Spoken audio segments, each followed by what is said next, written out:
जय जगन्नाथ। 1942 मसीहा जानुआरी 7 तारिख अर्थात आज दिन में जन्मग्रहण करते रवींद्रनाथ साहू, जी कि शैलज रवि भाव में जनाशुना।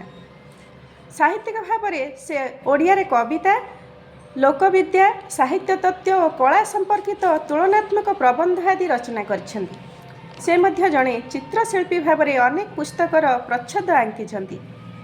साहित्यिक भाव में अनेक पुरस्कार अधिकारी होइछन्ति, जेपरिक 2025 रे साहित्य भारती सम्मान, बाग्नी विश्वनाथकर सम्मान, ओडिया साहित्य एकाडेमी पुरस्कार आदि। सर्वोदय कर्मी थिले कवि। 1975 मसीह घोषित जरूरी परिस्थिति समय 6 मास कारावरण करथिले लेखक।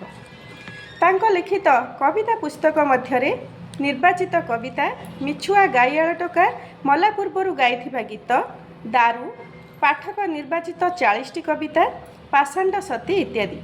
यात्रा पेंड्राल रे हैमलेट, संस्कृतिर नवकलेवर, आध्यात्मिक विचार आदि प्रबंध और समालोचना एवं अनुवाद पुस्तक मध्य रहिछि।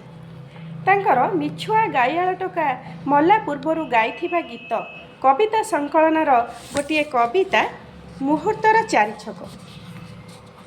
आसंतु एही कविताटी पाठ करिबा।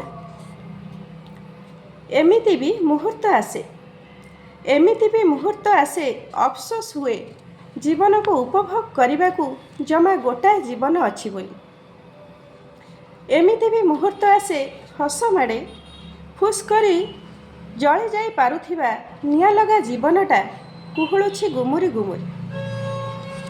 जीवन एक पूर्णता, जीवन एक पूर्णता जहाँ तार अपूर्ण अंग माने गढ़ा हेबार बहु पूर्वरु गढ़ा होइथे। जीवन एक भंगुरता जहाँ तार संपूर्ण अंग माने झड़ी पड़िबा पूर्वरु मडमाड भांगी जाई पारे।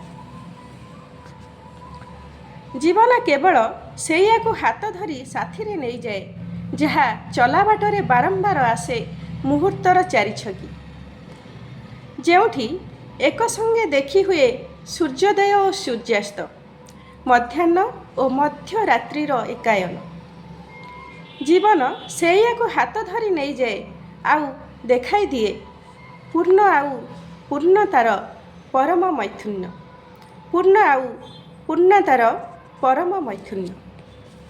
धन्यवाद। भल लगी लाइक करेंगे, शेयर करेंगे, कमेंट बॉक्स रे निजर मतामत निश्चय जनइबे। आज रहुछि नमस्कार।